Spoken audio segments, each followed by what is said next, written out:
इस सवाल को जरा एक बार देखिए। अब इसमें कहा यह जा रहा है कि एक 35 सेंटीमीटर अर्धव्यास वाले वृत्त में एक चाप केंद्र पर 72 डिग्री का कोण बनाता है, तो त्रिज्या खंड का क्षेत्रफल क्या होगा।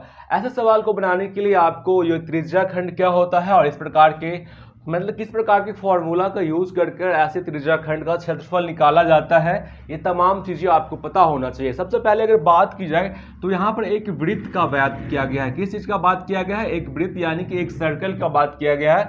हमें सवाल में कहा यह जा रहा है कि 35 सेंटीमीटर अर्धव्यास वाले।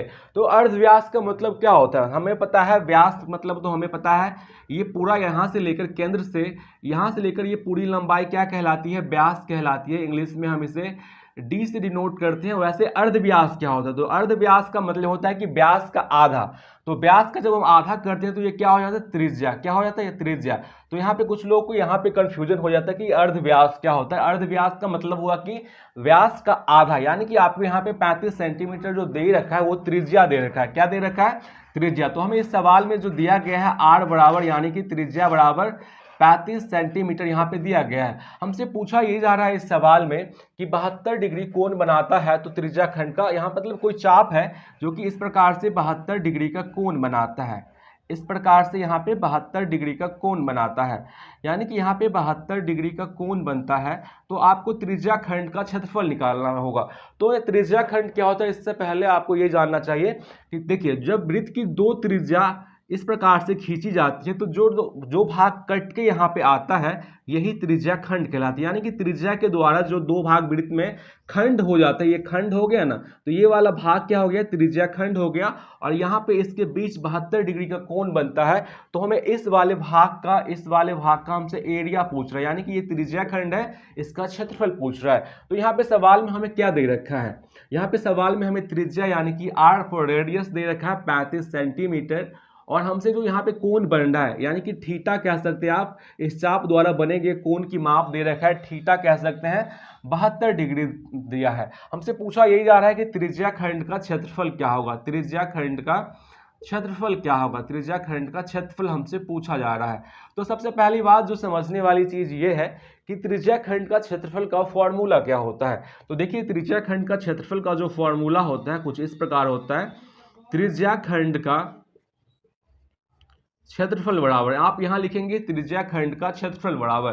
तो आपने कभी पढ़ रखा होगा, अगर नहीं याद है तो मैं आपको बता दूं कि त्रिज्या खंड का क्षेत्रफल का फॉर्मूला क्या होता है। थीटा बट्टा 360 गुने पाई आर स्क्वायर, ये त्रिज्या खंड का क्षेत्रफल का फॉर्मूला होता है। अगर आपको ये फॉर्मूला याद है तो ये क्वेश्चन बन जाएगा, अन्यथा आप इस क्वेश्चन को बस देखते रह जाएंगे। तो यह बात किया त्रिज्या खंड का क्षेत्रफल बराबर क्या हो जाएगा? त्रिज्या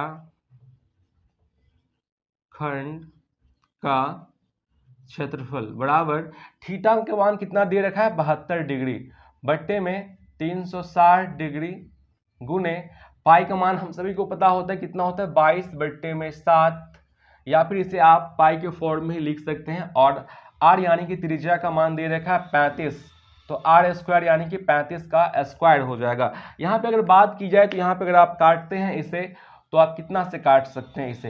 देखिए अगर आप यहाँ काटेंगे तो ये 5 बार में 72 इकाई 72 और 72 पंचे होता है 360, ये कट जाएगा। थोड़ा हम इसको और आगे बढ़ाते हैं, यहाँ पे इसको हम एक बट्टे में 5 गुने 22 बट्टा 7 गुने इससे 35 गुने 35 लिख सकते हैं क्योंकि ये 35 का स्क्वायर है। यहाँ से अगर काटेंगे तो 5 7 35 और यहाँ से 7 इकाई 7 कट जाएगा, यानी कि हमें बच गया 22 गुने 35। तो यानी कि 22 और 35 को आप गुना करेंगे तो इसका आंसर हो जाएगा 770, कितना? 770 सेंटीमीटर स्क्वायर। तो इस प्रकार के सवाल को आप इस प्रकार से बना सकते हैं। खासकर इस सवाल की बात किया तो आपके क्लास 10th में भी दी गई है और इस तरह के सवाल कॉम्पिटिटिव एग्जाम में भी पूछ लिए जाते हैं। तो आई होप आप समझ पाए होंगे कि त्रिज्या खंड क्या होता है, त्रिज्या खंड का क्षेत्रफल बराबर क्या होता है। आइंदा इस प्रकार के प्रश्नों में आप मिस्टेक नहीं करेंगे।